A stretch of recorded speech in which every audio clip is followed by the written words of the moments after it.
And one of the places I went to was Bhopal. And often when people ask me, I've been to so many places in the world when I'm traveling, they ask me, what was your favorite place? And I always say Bhopal. And seem like a funny thing to say, but the reason really is because of the Sambhavana Clinic and the time I spent there, and also meeting and becoming friends with Sathyu.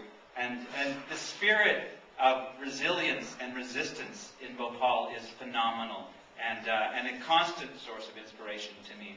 And Sathyu himself is a tremendous source of inspiration as well.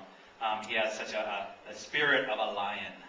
And not only was the factory hazardously designed and unsafely operated, it was located right in the middle of very populated settlements of the poor people. And so, how did the corporation respond once the disaster occurred?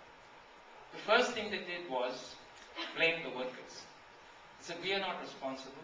It's a disgruntled worker who put water inside the tank. Because that was the immediate cause. That there was a routine maintenance operation going on in the factory, and there was MIC, deposits of methyl isocyanate on the pipelines, and workers were water lancing it. And so this water because the valves they were using in these pipelines were reconditioned valves. Valves would get corroded, and they would take out these valves and deposit some metal and finish it and put it back. Something that no chemical corporation should do. Numbers. So if Bhopal survivors are trying to get the attention, for example, the Minister of Chemicals in India, we send out the number to all of our listservs, and then we have people calling from America, Canada, England, and speaking to these ministers about why it's important for Bhopal demands to be met. And all I can tell you is across the forest lives a young man who calls the earth his mother. You will give me the boring details of the rise of state power after every revolution. You will give me the boring details of the rise of state power after every revolution.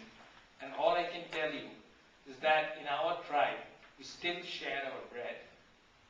You will reason with me, and I'll talk nonsense like this. You will reason with me, and I'll talk nonsense like this. And because the difference between breathing and living life is the difference between reason and poetry, I'll recite poems to you. Poems full of dreams, poems full of optimism, and maybe a poem better than this. Thank you.